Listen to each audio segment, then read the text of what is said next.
Hello everyone, good morning to all of you and welcome to online study point.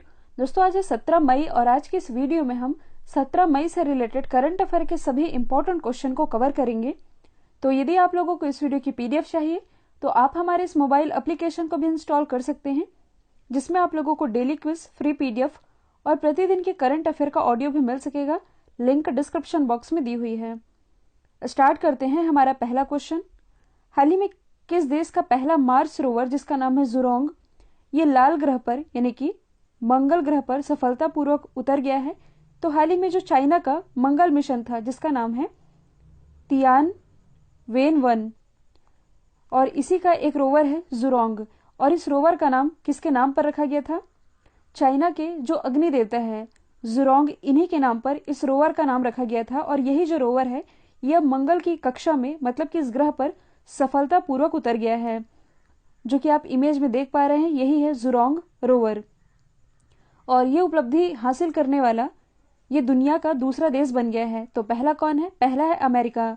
यदि आप लोगों को याद होगा तो कुछ दिन पहले मैंने आप लोगों को बताया था कि हाल ही में अमेरिका का जो मंगल मिशन है, इसके तहत इसने जो अपना रोवर भेजा है, जिसका नाम है परसीवरेंस, ये परसीवरेंस मंगल की कक्षा पर उतर भी चुका है और अपना काम करना शुरू भी कर चुका है।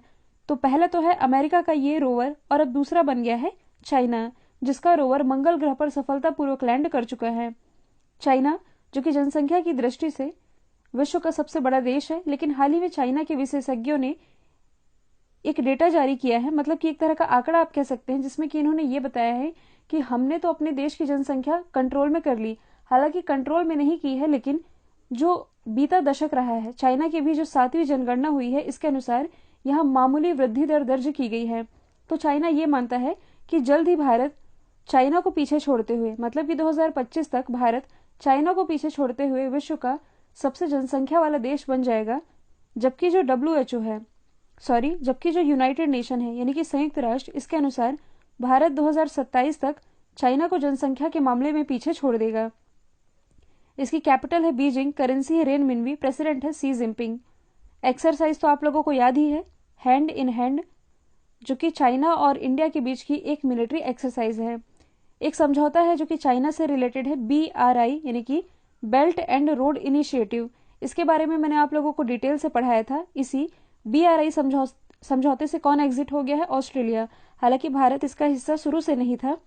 तो BRI समझौते से एग्जिट होने के बाद ऑस्ट्रेलिया, इंडिया और जापान, इन्होंने किस पर समझौता किया है? स्काई पर। स्काई यानी कि सप्लाई चेन रेसिलेंस इनिशिएटिव। कहने का मतलब है कि चाहे आंधी आए, चाहे तूफान आए, किसी भी सिचुएशन में ये तीनों ही देश एक दूसरे को सामान की आपूर्ति नहीं रोकेंगे। क्योंकि अभी जो सिचुएशन बनी थी, भारत को वैक्सीन के लिए जब कच्चे माल की जरूरत थी, ऐसे में अमेरिका ने कच्चा माल देने से मना कर दिया था। हालांकि बाद में ये मान भी गया था। तो ऐसी स्थिति ये दोबारा से ना आए, इसके लिए इन तीनों देशों के बीच स्काई पहल की शुरुआत की गई। तो जब ऑस्ट्रेलिया BRI को छोड़ करके स्काई में जुड़ा, इसके बाद चाइना ने क्या किया है? ऑस्ट्रेलिया के साथ अपने आर्थिक साझेदारी रद्द कर दी है। अगला क्वेश्चन है, हाल ही में किस राज्य की पुलिस ने कोविड-19 मरीजों की हेल्प करने के लिए मिशन हौसला नामक अभियान की शुरुआत की है? तो हाल ही में उत्तराखंड पुलिस के द्वारा इस अभियान की शुरुआत की गई है, जिसका मेन पर्पस है कि जो कोरोना रोगी हैं, इनके लिए ऑक्सीजन, बेड, प्लाज्मा और राशन सहित जितनी भी जरूरी सेवा हैं, ये उपलब्ध कराई जा सके। और इसी मिशन हौसला अभियान की शुरुआत उत्तराखंड में की गई है। तो आप मैप में देख सकते हैं, ये है उत्तराखंड की लोकेशन। इसकी राजधानी देहरादून, जबकि ग्रीष्मकालीन राजधानी ये है गैरसेन। हाल ही में उत्तराखंड के नए मुख्यमंत्री बनाए गए हैं। इनका नाम क्या है? तीरथ सिंह रावत। और उत्तराखंड के राज्यपाल कौन है? तो ये हैं बेबी रानी मौर्य। इसके अलावा आसपास की लोकेशन से आप कुछ रिलेट कर सकते हैं जो कि चर्चे में रहे हैं। उत्तरकाशी जिला, जहां भी हाल ही में बादल फटने की घटना सामने आई थी, तो इसी उत्तरकाशी जिले में भारत का पहला हिम तेंदुआ संरक्षण केंद्र स्थापित किया जाएगा। हिम तेंदुआ यानी कि स्नो लेपर्ड। ये जो आप देख रहे हैं, ये है चमोली, जहां मार्च के महीने में ग्लेशियर फटने की घटना ये सामने आई थी। ये है हरिद्वार, और हरिद्वार ये हमारे शिक्षा मंत्री रमेश पोखरियाल जी का निर्वाचन क्षेत्र है। हरिद्वार से कुछ दूरी पर स्थित है ऋषिकेश।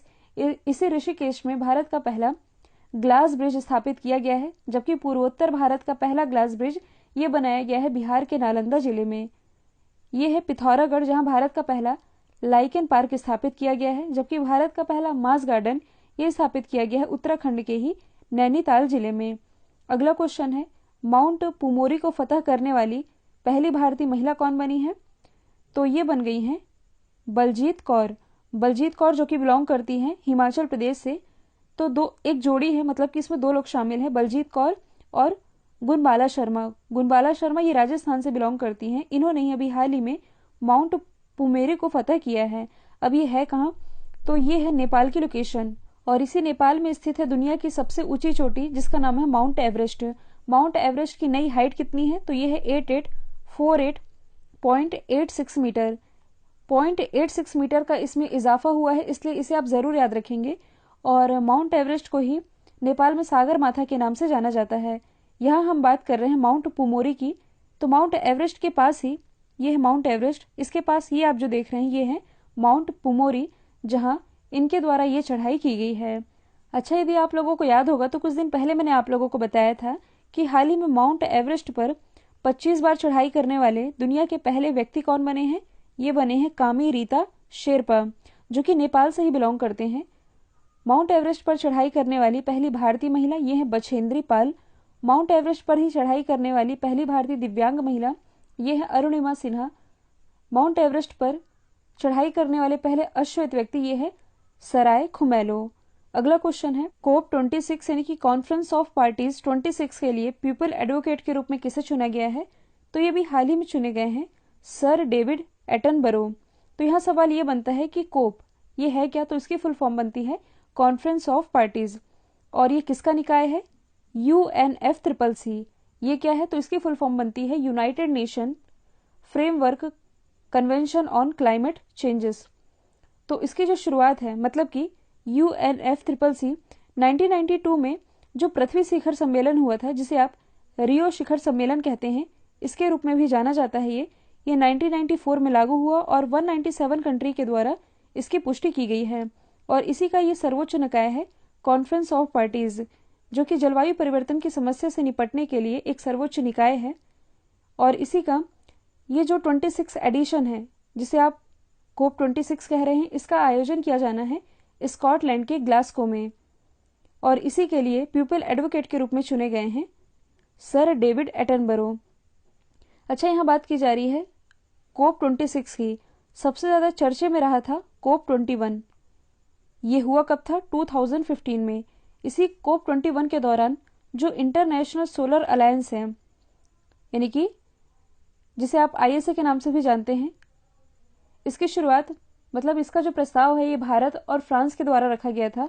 इन दोनों ही कंट्रीज ने इसकी पहल की थी, जिसका मेन पर्पस था कि कर्क रेखा और मकर रेखा के बीच में जितनी कंट्रीज आती हैं, ये सोलर एनर्जी को लेकर के काम करें और आइडियाज और टेक्नोलॉजी ये एक दूसरे देशों के साथ शेयर करें। और इसी दौरान भारत के द्वारा एक लक्ष्य रखा गया था कि 2021 तक भारत 175 गीगावाट बिजली का उत्पादन रीन्यूएबल एनर्जी के माध्यम से करेगा, लेकिन ऐसा हो नहीं पाया है अभी तक। यदि देखा जाए तो भारत ने 69% टारगेट ये अचीव किया है।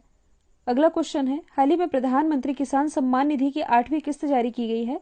तो सवाल यह है कि प्रधानमंत्री किसान सम्मान निधि योजना की शुरुआत कब की गई थी? इसकी शुरुआत 2018 में की गई थी। इस योजना के तहत भारत सरकार छोटे और सीमांत किसानों के खातों में 6,000 रुपए ट्रांसफर करती है। 6,000 रुपए, लेकिन ये 3 किस्तों में जाते हैं, 2-2 हजार रुपए के 3 किस्तों में। पहली जो किस्त है ये अप्रैल से जून के बीच दी जाती है, दूसरी किस्त अगस्त से नवंबर के बीच, और तीसरी किस्त दिसंबर से मार्च महीने के बीच दी जाती है। ये जो योजना है ये उन किसानों को वित्तीय सहायता प्रोवाइड कराती है जिनके पास 2 हेक्टेयर तक की भूमि का स्वामित्व है। हाल ही में अजंता नियोगी किस राज्य की पहली महिला वित्त मंत्री बनी है? तो ये भी हाल ही में असम की पहली महिला वित्त मंत्री बन गई हैं, जबकि भारत की पहली महिला वित्त मंत्री ये तो है निर्मला सीतारमन, और अब असम की बनी है अजंता नियोगी। यदि हम बात करें असम की, तो ये है असम की लोकेशन। इसकी राजधानी दिशपुर। हाल ही में यहाँ के नए मुख्यमंत्री बनाए गए हैं। इनका नाम क्या है? हिमंता बिश्वा। राज्यपाल है जगदीश मुखी। अच्छा, ढींग एक्सप्रेस के नाम से किसे जाना जाता है? हिमा दास को, और हिमा दास ये इसी असम से बिलोंग करती है। यदि आप करंट से रिलेट करेंगे तो हाल ही में जो असम है, यहाँ ये बाढ़ से हमेशा से ही हर साल प्रभावित रहता है। तो तो ऑनलाइन बाढ़ों की जानकारी के लिए टेक्नोलॉजी डेवलप करने वाला पहला राज्य ये असम ही बन गया है। मतलब कि मोबाइल पर ही अब व्यक्ति को असम में बाढ़ की जानकारी मिल सकेगी। असम के ही जोगीघोपा में भारत का पहला मल्टी मॉडल लॉजिस्टिक पार्क, इसकी आधारशिला भी रखी गई है। अगला क्वेश्चन है, वैश्विक कोवैक्स गठबंधन में शामिल होने वाला भारत का पहला राज्य कौन बना है? तो कोवैक्स गठबंधन में शामिल होने वाला पहला राज्य जो कि बन गया है पंजाब। पंजाब गवर्नमेंट का ये कहना है कि हमने जो सीरम इंस्टीट्यूट है, मतलब कि भारत में जो कंपनियां वैक्सीन डेवलप कर रही हैं, इनके द्वारा जितनी वैक्सीन की डिमांड की गई थी उतनी ये सप्लाई नहीं कर पा रही हैं, मतलब कि इसमें देरी कर रही हैं। इसके लिए पंजाब गवर्नमेंट ये कोवैक्स गठबंधन में शामिल हो चुका है और ऐसा इसलिए किया गया है ताकि कम कीमत पर कोविड-19 की जो वैक्सीन है इसकी खरीद के लिए वैश्विक स्तर पर पहुंच बनाई जा सके। तो यदि हम बात करें पंजाब की, राजधानी चंडीगढ़, मुख्यमंत्री कैप्टन अमरिंदर सिंह, राज्यपाल हैं बीपी सिंह बदनौर, जो बॉलीवुड अभिनेता है सोनू सूद, इन्हें पंजाब का स्टेट आइकन नियुक्त किया गया था। इसके अलावा पंजाब के ही करनाल जिला प्रशासन के द्वारा ऑक्सीजन ऑन व्हील्स पहल की शुरुआत की गई थी। कुछ समय पहले ही पंजाब की पहली महिला डीजीपी बनाई गई हैं। इनका नाम क्या है? विनी महाजन। कल ही मैंने आप लोगों को बताया था कि हाल ही में पंजाब का 23वां जिला बना है। इसका नाम क्या है? मलेरकोटला। मलेरकोटला जो कि एक मुस्लिम बहुल इलाका है। हाल ही में all time favourite for children किताब किसके द्वारा लिखी गई है? तो ये भी हाल ही में लिखी गई है रस्किन बॉन्ड के द्वारा। देखिए, रस्किन बॉन्ड बहुत ही प्रसिद्ध लेखक है। इनसे रिलेटेड बुक का नाम एग्जाम में कई बार पूछा भी गया है। कुछ समय पहले ही इनके द्वारा एक और किताब लिखी गई थी जिसका नाम है how to become a writer. यदि हम बाकी के ऑप्शन की बात करें तो चेतन भगत के द्वारा लिखी गई किताब का नाम है one arranged murder. Arundhati Roy most important है। सितंबर 2020 में ही इनकी एक किताब लॉन्च हुई है जिसका नाम है आज़ादी, और इनकी एक और किताब है जिसका नाम है the God of small things. इसी किताब के लिए इन्हें 1997 में मैन बुकर पुरस्कार से भी सम्मानित किया जा चुका है। तो इनका नाम भी आप याद रख सकते हैं।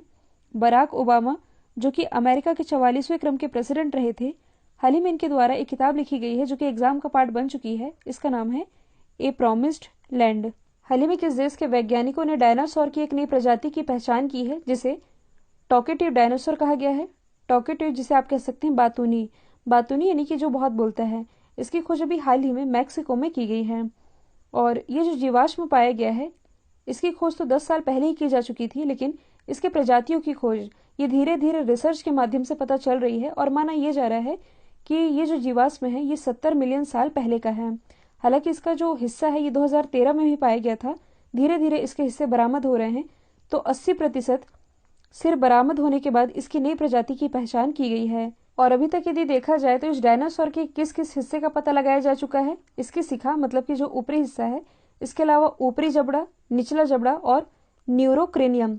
न्यूरोक्रेनियम ये क्या होता है? तो ये वो हिस्सा है जहां मस्तिष्क स्थित होता है। इन सभी भागों का पता लग चुका है और इसी की पुष्टि मैक्सिको के वैज्ञानिकों के द्वारा की गई है। तो नॉर्थ अमेरिका में आप लोगों ने मैक्सिको की लोकेशन तो देखी ही है, ये है यूएस। तो मैक्सिको की जो राजधानी है ये क्या है? Mexico city. करेंसी है मैक्सिकन पेसो और यहाँ के जो प्रेसिडेंट है इनका नाम है एंड्रेज मैनुअल। अच्छा, ये फैक्ट तो मैंने आप लोगों को कई बार बताया है कि क्लाइमेट इमरजेंसी लागू करने वाला विश्व का पहला देश ये तो ब्रिटेन था। बाद में आयरलैंड ने क्लाइमेट इमरजेंसी की घोषणा की थी, तो ये तो था पहला देश। लेकिन जो मैक्सिको सिटी है ये क्लाइमेट इमरजेंसी लागू करने वाला विश्व का पहला शहर था। तो दोनों में आप कंफ्यूज नहीं होइएगा। इसके अलावा यूएसए और मैक्सिको के बीच एक नदी है जो कि अंतरराष्ट्रीय सीमा का निर्धारण करती है। इसका नाम क्या है? रियो ग्रैंडे रिवर। जो मैक्सिको है ये सावरन बॉन्ड जारी करने वाला विश्व का पहला देश भी है। आप यहाँ देख सकते हैं, ये है पैसिफिक ओशन। ये पूरा इलाका पैसिफिक ओशन का है। कुछ दिन पहले मैंने आप लोगों को बताया था कि हाल ही में विश्व के जो 5 महासागर हैं इनके गहरे गर्त की खोज की गई है, जिसमें कि पैसिफिक ओशन का सबसे गहरा गर्त ये कौन सा है? Mariana trench. इसके अलावा आसपास की लोकेशन आप देख ही सकते हैं, gulf of Mexico, gulf of California, फिर इसके आगे सेंट्रल अमेरिका लग जाता है। फिर अगला क्वेश्चन है, सेफ गोल्ड के साथ साझेदारी में किस पेमेंट बैंक ने ग्राहकों के लिए सोने में यानी कि गोल्ड में निवेश करने के लिए डिजिटल प्लेटफॉर्म जिसका नाम है डिजी गोल्ड ये लॉन्च किया है? तो हाल ही में डिजी गोल्ड प्लेटफॉर्म जो कि लॉन्च किया गया है एयरटेल पेमेंट बैंक के द्वारा। और एयरटेल पेमेंट बैंक के बचत खाते के जो भी ग्राहक है ये एयरटेल थैंक्स ऐप एक एप्लीकेशन है, इसका उपयोग करके 24 कैरेट सोने में इन्वेस्ट कर सकेंगे। और इसमें ज़रूरी नहीं है कि कोई भारी मात्रा में राशि की ज़रूरत हो, 1 रुपये से भी कम में इसमें निवेश किया जा सकता है। और ग्राहकों द्वारा खरीदा गया जो सोना है सेफ गोल्ड द्वारा बिना किसी अतिरिक्त लागत के, यानी कि इसमें कोई भी एक्स्ट्रा चार्ज नहीं लगेगा, सुरक्षित रूप से संग्रहित किया जाता है और कुछ ही क्लिक में किसी भी समय एयरटेल थैंक्स ऐप जो कि यहाँ मैंने बताया है इसके माध्यम से बेचा जा सकता है। और इसी की शुरुआत इस डिजिटल प्लेटफॉर्म जिसका नाम है डिजी गोल्ड, इसकी शुरुआत कर दी है एयरटेल पेमेंट बैंक ने। इसकी जो स्थापना है 2016 में हुई थी, हेडक्वार्टर नई दिल्ली में स्थित है। अगला क्वेश्चन है फुटवेयर ब्रांड जिसका नाम है बाटा। बाटा इंडिया के सीईओ कौन बने हैं? तो अभी हाल ही में बन गए हैं गुंजन शाह। इन्होंने स्थान लिया है संदीप कटारिया का, क्योंकि कुछ दिन पहले मैंने आप लोगों को बताया था कि बाटा जो कि एक ग्लोबल फुटवेयर ब्रांड है, इसके ग्लोबल सीईओ ये तो बने हैं संदीप कटारिया, भारतीय मूल के ही हैं, और इन्हीं के स्थान पर नियुक्ति की गई है गुंजन शाह की। तो ये इंडिया में बाटा के सीईओ होंगे। यदि हम बात करें बाटा की तो इसका हेडक्वार्टर कहाँ स्थित है? इसका हेडक्वार्टर स्थित है लॉजन स्विट्जरलैंड में, और इसका जो इंडियन ब्रांच है ये स्थित है गुरुग्राम हरियाणा में। यदि हम बाकी के 2 ऑप्शन की बात करें तो अडार पूनावाला ये कौन है? तो ये सीरम इंस्टीट्यूट ऑफ इंडिया जो कि स्थित है पुणे महाराष्ट्र में। कल ही मैंने आप लोगों को बताया था कि हाल ही में जो फॉर्च्यून है इसके द्वारा दुनिया के टॉप 50 लीडर्स की लिस्ट जारी की गई थी, जिसमें कि न्यूजीलैंड की जो प्राइम मिनिस्टर हैं जेसिका अर्डन ये तो रही थी टॉप पर। टॉप 10 में शामिल एकमात्र भारतीय हैं अडार पूनावाला। ओवरऑल इनकी रैंकिंग है 10वीं। सत्या नडेला ये भी भारतीय मूल के ही हैं और ये माइक्रोसॉफ्ट के सीईओ हैं। अगला क्वेश्चन है शॉटगन वर्ल्ड कप 2021 का आयोजन कहाँ किया जाएगा? इसका आयोजन किया जाएगा इटली में, और इटली के लुनाटो में इसका आयोजन किया जाना है। ISSF तो वर्ल्ड में जितने भी शूटिंग के खेल होते हैं इन्हें ISSF ही रेगुलेट करता है, जिसकी फुल फॉर्म बनती है इंटरनेशनल शूटिंग स्पोर्ट्स फेडरेशन। स्थापना 1907 में हुई। हेडक्वार्टर स्थित है म्यूनिक जर्मनी में। अध्यक्ष हैं व्लादिमीर लिसन। कल जो मैंने आप लोगों से सवाल पूछा था इसका राइट आंसर था महाराष्ट्र। अब आप लोगों के लिए आज का सवाल है नेपाल के प्रधानमंत्री के रूप में दोबारा से किसे नियुक्त किया गया है? तो इसका जो भी आंसर कमेंट बॉक्स में बताइएगा। वीडियो यदि पसंद आए तो लाइक कीजिए, शेयर कीजिए और चैनल को सब्सक्राइब करना बिल्कुल मत भूलिएगा। आज के लिए इतना ही। Thank you so much.